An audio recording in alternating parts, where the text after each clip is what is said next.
Every time I drive into Ammanford, it feels a little bit magical, which is a bit odd because maybe some people would think it's a bit of a dive, but I love it. I mean, it's magical. It's literally magical.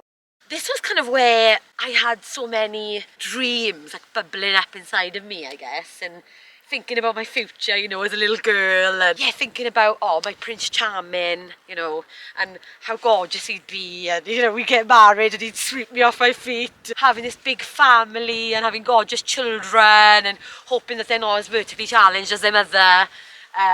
So many dreams. I just love this town. Really, really precious times.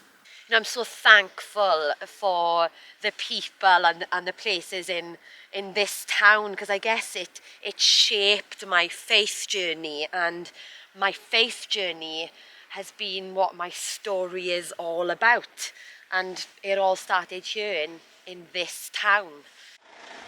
Oh my goodness, all the memories. This is my school. So much inspiration was taken here. I actually loved school. I loved school so much. I remember when I was in sixth form, I was the captain of the house for an Eisteddfod, which is like a concert that we put on annually. You get put in charge of kind of little children, year 7s, year 8s, and I think that's where then I just thought, oh, I have definitely got a passion for, you know, children. And me and my husband, we haven't been able to have children yet, and it's been a tough journey, but God is faithful, and there's other ways that I've been able to, you know, embrace the journey of motherhood. And one has been through sponsoring this beautiful little girl that I met when I went to Ethiopia called Tinsei. This is where we had our first mother and baby group. My mum said I was the loudest out of them all. I actually saw this building when I went into that little shack that we were in Ethiopia with those mothers and babies. The fact that they have their babies in their arms, I think that's their greatest gift, and just being there and seeing their joy even though they have nothing was contagious. And I thought, I never want to take for granted what we have. I want to give to these mums who have nothing, yet they seem to think that they have everything because they have these gorgeous babies. So this is an album, photograph album that my mum put together of me as a baby. I've never actually seen them in this kind of particular order. This is where the journey began with my gorgeous mum and dad. There's me, a little bumblebee.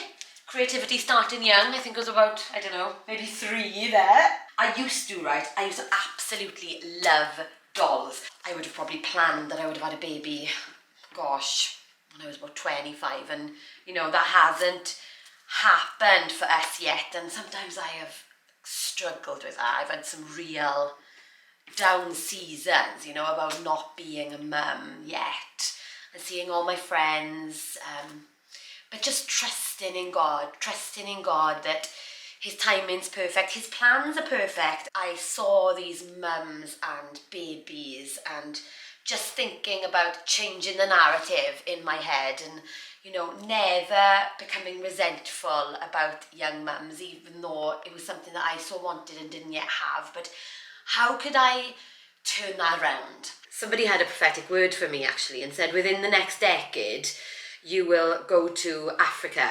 and use your gift to bless people, and it'll be a significant moment in your life journey. 2 months prior to the end of that decade being up, in 2020, that I was asked by Compassion to go out to Ethiopia, which I think is beautifully orchestrated by our God. I remember the first time I met an Ethiopian mum and her baby. It was a shack, no light, no electricity, and going in and seeing this mum with her beautiful little baby. And I can honestly say, those babies' eyes, they shone, and there was no light in the room, but these beautiful eyes just kind of, oh, they captured my heart, and they had nothing.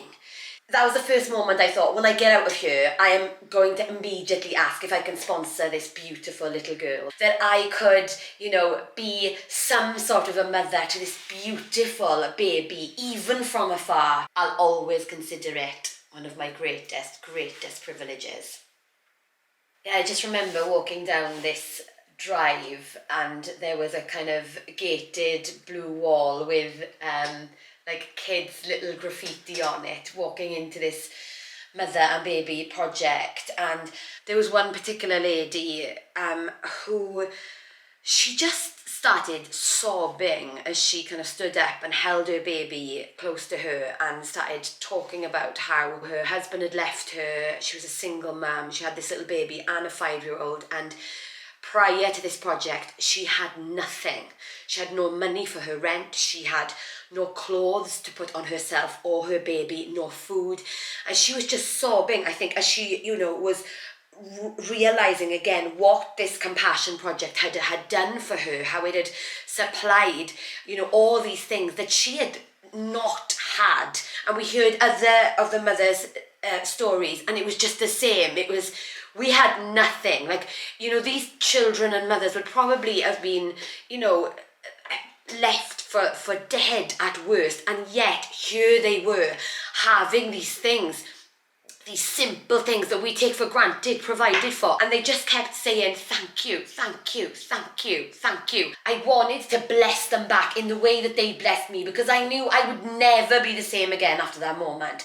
And I thought, what can I give them in this moment? What can I give them? I remember that prophecy, and I remember thinking, you will go out and you will use your creativity. And I just remember thinking, I'm just going to sing for them. I'm going to sing for them. So I sang.